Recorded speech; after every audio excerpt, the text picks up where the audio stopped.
vocês, professor Fernando aqui na área, e hoje nós vamos falar um pouco das atividades agropecuárias e a questão fundiária brasileira. Muito bem, então para começar esse assunto nós precisamos saber um pouquinho sobre a agricultura. O que é agricultura? Para que serve? Por que é tão importante, né, os sistemas agrícolas, agriculturas, técnicas para a história e sobrevivência do ser humano? Bem, a agricultura é o cultivo controlado de toda e qualquer planta, né? Destinado principalmente para a subsistência do ser humano, para a sobrevivência, para o consumo. Então é quando você planta alguma coisa. Nem sempre o ser humano soube que se você enterrar uma sementinha na terra, alguma coisa nasce. E justamente essa descoberta, que aconteceu há mais ou menos uns 12 mil anos atrás, no chamada Revolução do Neolítico, foi quando o ser humano descobriu a agricultura.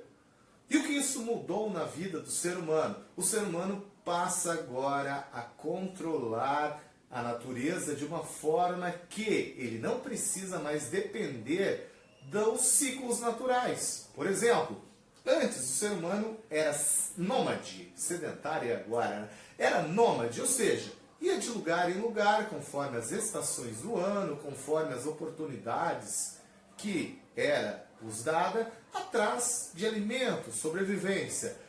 O surgimento, a descoberta, o domínio da agricultura possibilitou o ser humano ser sedentário, ou seja, ficar em um lugar, viver em comunidade. Isso trouxe uma proteção maior para ele, tem uma ligação fortíssima com o surgimento das cidades, das primeiras comunidades, e a história avança conforme o ser humano vai criando novas técnicas agrícolas. Então a agricultura está intimamente ligada com a história de todos nós.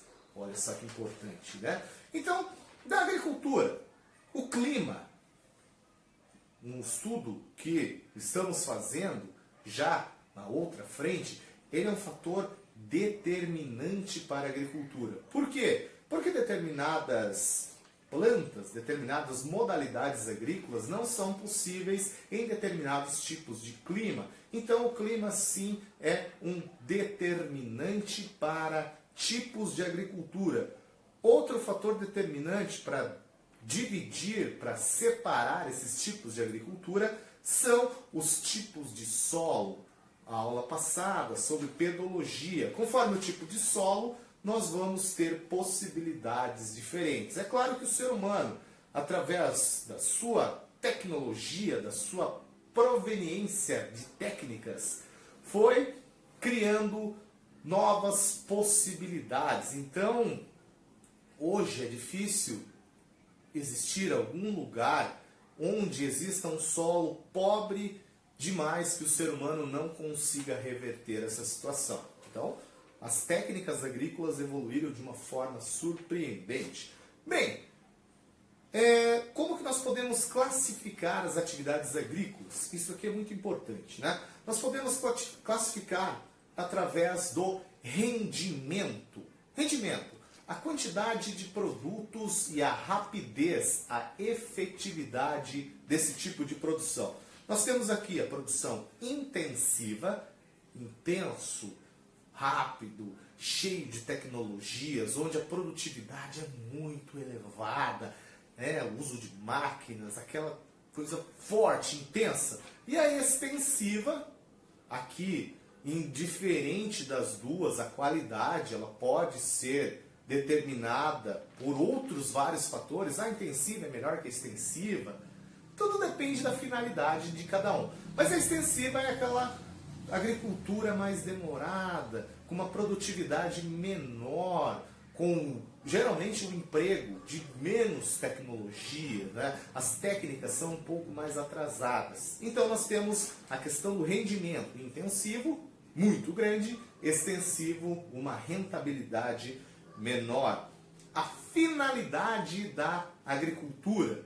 Para que vamos plantar? Existem aqui dois tipos de subsistência. Você planta para sobreviver planta para comer, vamos plantar para sobreviver, para nossa família comer, e também para a forma comercial, vamos plantar para vender. Esse tipo de agricultura é uma agricultura muito interessante que vai regular também questões do mercado capitalista, né? Uma agricultura vinculada ao sistema capitalista, comercial.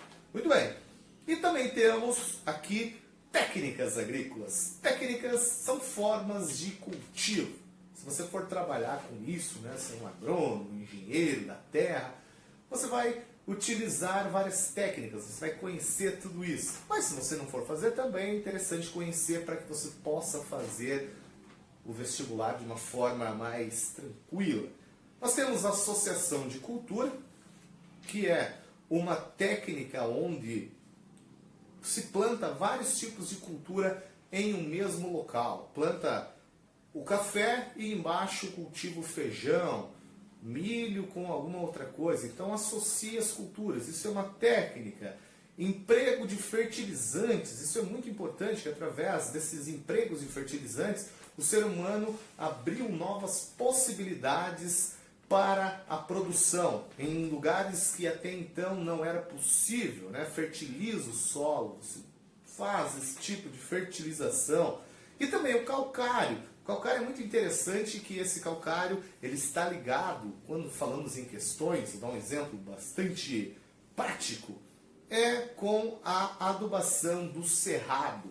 O cerrado ele é um solo que possui em sua composição muito alumínio e esse solo acaba se tornando ácido demais.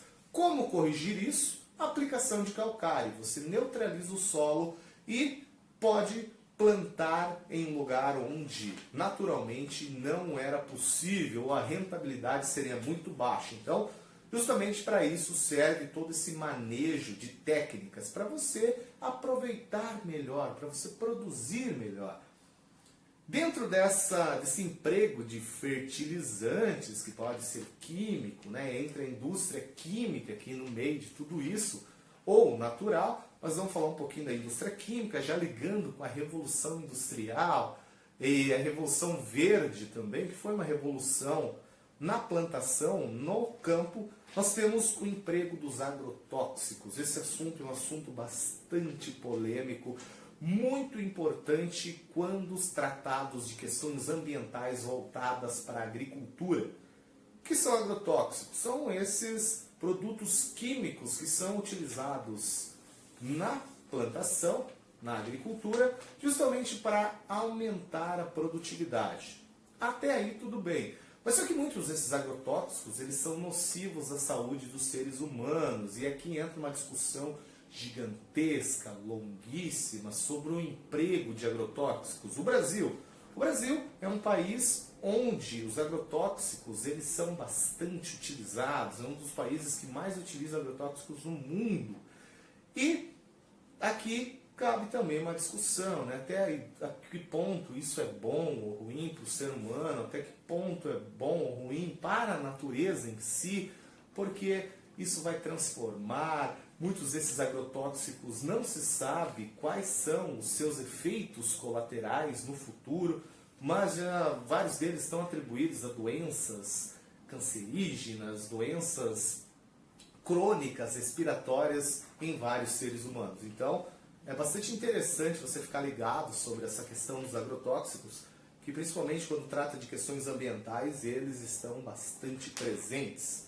O emprego de máquinas, que é um pacote, né? Agrotóxicos, maquinários, fertilizantes da Revolução Verde. Então, são técnicas, conforme o tempo foi passando, novas máquinas foram sendo implementadas, tecnologias para facilitar, para aumentar a produtividade. Então, é a tecnologia sendo utilizada no campo, muito bem, né? E quando falamos também em todos esses parâmetros, nós não podemos esquecer dos sistemas agrícolas. O que são os sistemas agrícolas? São essas formas, são esse conjunto de técnicas para a produção. Vamos usar um sistema, um conjunto de vários mecanismos que formam um todo. Então nós temos vários tipos de sistemas agrícolas, a roça tropical. Geralmente atribuído a esses países mais quentes que vivem nessa faixa tropical, ligados, à roça tropical, é a roça comum. Aqui no Paraná, na nossa região, é muito comum ter isso. Aquela roça com poucas tecnologias, o cara carpindo ali no meio, um sistema mais arcaico que vem dentro da história do Brasil, isso muito forte ainda, tem muito forte. Então, realmente essa roça com técnicas mais rudimentares, taca fogo, a coivara chamado, vamos botar fogo para limpar todo esse terreno. Isso daí é muito nocivo para o terreno, porque o fogo ele consome os minerais, ou seja, aquela roça, ou pode falar também de sistemas itinerantes, olha, até deu uma gagueira, itinerantes, que é esse tipo de roça, comum, pequeno produtor ali. Geralmente esse tipo de produtividade está ligada à agricultura familiar. Nem sempre, mas geralmente, aquela agricultura onde a família utiliza para o próprio sustento, na maioria das vezes sem a utilização de grandes tecnologias, com a utilização de muitas ferramentas. Geralmente utiliza para cultivo próprio. E também o que sobra vai vender na feirinha da JK, ali as feirinhas com os produtos agrícolas. E dentro desse tipo de produção também é muito comum você encontrar o que nós falamos de agricultura orgânica. Que é isso? É quando se cultiva um tipo de alimento sem nada químico, é tudo natural. A maioria dos produtos orgânicos, eles vêm desse tipo de produção. Mas isso não é uma regra. Pode-se utilizar técnicas mais avançadas para a produção orgânica? Sim. O que caracteriza algo de orgânico é que essa produção não vai nenhum componente químico, nem agrotóxico, nem fertilizante, nada. É tudo natural. Isso que determina é a questão de agrotóxico, a questão de fertilizante. O resto pode ser utilizado, maquinário e tudo mais. Então a maioria, aqui no Brasil, a grande parte dos produtos agrícolas orgânicos são provenientes do MST. Olha só que bacana. E é o MST esse movimento dos produtores, dos sem terras e tudo mais, que a gente vai falar sobre eles daqui a pouquinho. Mas eles são responsáveis sim por a grande maioria, pela grande maioria da produtividade orgânica brasileira. Outra coisa interessante, sistema agrícola, agricultura irrigada. O ser humano, ele utiliza isso. Parece ser algo recente, mas não. Nós temos a agricultura irrigada nos contos da história, nos aquedutos de Roma, enfim, Mas pode ser de duas formas. Natural, aí nós temos a inundação, inunda perto de um rio ali, ou uma chuva, planta alguma coisa, e também a vazante, quando o rio ele dá uma secada, no rio Nilo, ali, essas agriculturas, as primeiras civilizações surgem em volta de rios Tigres e Eufrates, Então, são coisas naturais. E a artificial, que é quando utiliza a tecnologia, quando utiliza essas ferramentas possíveis para a irrigação. Um sistema muito importante, ligado também à história brasileira, à história da colonização, não só do Brasil, mas de vários outros lugares. O plantation. Aqui eu gostaria de dar uma pausa, porque o plantation é muito importante. O que é plantation? Plantation é um tipo de produção que tem algumas características. Primeiro, monocultura. Um tipo de produção. Vamos pegar o exemplo do Brasil. Cana-de-açúcar foi o exemplo principal do plantation. Um tipo de produção voltada para exportação. A cana-de-açúcar que era plantada aqui era levada para fora em forma de açúcar para ser vendido lá fora. Mão de obra escrava. A cana-de-açúcar trouxe para o Brasil esse grande contingente de escravos. Então temos isso aí. E grandes propriedades geralmente são tratadas. O latifúndio. Então, quais são as características do plantation? Revisando. Latifúndios, monocultura, exportação, mão de obra escrava, belezinha? E a agricultura moderna, que é toda essa agricultura que utiliza todas as técnicas do que há de melhor no mundo, o que a tecnologia é possível. Então, nós temos, poxa, maquinários assim super avançados, super tecnológicos que possibilitam essa produtividade. E dentro dessa agricultura moderna, também um assunto bastante polêmico, são o uso das sementes transgênicas, que são esses produtos geneticamente modificados. Modificados como? Para suportar uma quantidade de seca maior, uma estiagem maior, ou para ter uma produtividade mais elevada, enfim. Você modifica geneticamente um produto, uma planta, justamente para ela ter um potencial muito elevado. E existem pontos positivos e pontos negativos que são discutidos pra caramba. Os pontos negativos, os positivos também tem esse. A produtividade elevada, o preço geralmente é mais barato. Mas os pontos negativos incluem nessa dúvida. Será que eles são nocivos à saúde? Ao longo do tempo, será que isso vai causar algum mal? Em alguns países, né, o grupo de países na União Europeia, por exemplo, eles não cultivam transgênicos e também não compram transgênicos. É uma escolha deles. Então, os pontos positivos e negativos são importantíssimos também para análise. Muito bem? E vamos agora falar um pouquinho da questão fundiária do Brasil. O Brasil, né, como vocês sabem muito bem da história, teve todo um contexto colonial, um contexto onde as elites dominaram. Então, e até hoje é assim que funciona. Então isso também está refletido na questão da distribuição de terras no Brasil. Então, veja bem, desde o começo, o primeiro mapa da distribuição brasileira foi a das capitanias hereditárias, onde 15 donatários tomaram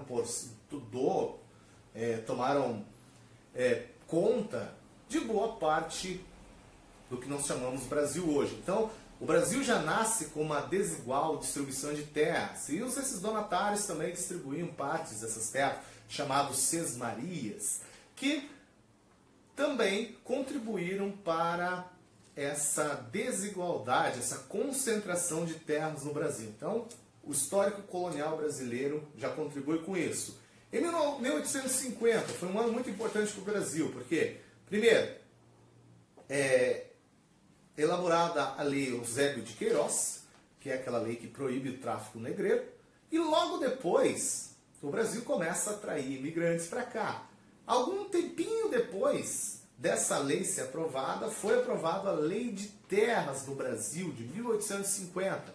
O que é isso? A partir de agora, toda terra que antes era doada, que era fornecida pelo Estado, agora a única forma de você conseguir essa terra é comprando. Então, a terra se torna um meio de produção, então ela tem o seu valor. Antigamente não se vendia terras, agora ela se vende. Então, isso também contribui para essa concentração de terra, porque aqueles que não tinham acesso, aqueles que eram pobres, agora que não vão ter acesso mesmo. Então os mais ricos vão se tornando, e isso vem seguindo até hoje, né? Os grandes proprietários, existem pessoas que têm porções de terra muito grandes, e existem movimentos que são contrários a isso, né? O mais famoso do Brasil é o MST, o Sem Terra. O que é um sem terra? É uma pessoa que não possui terra, devido a vários motivos financeiros, políticos, enfim, né? Vários motivos podemos listar aqui para uma pessoa não possuir terra. Então surge toda essa questão do MST, formado ali no última metade do século XX, e também surgem essas questões da reforma agrária, né? O que é reforma agrária? As pessoas buscando, reivindicando um pedaço de terra.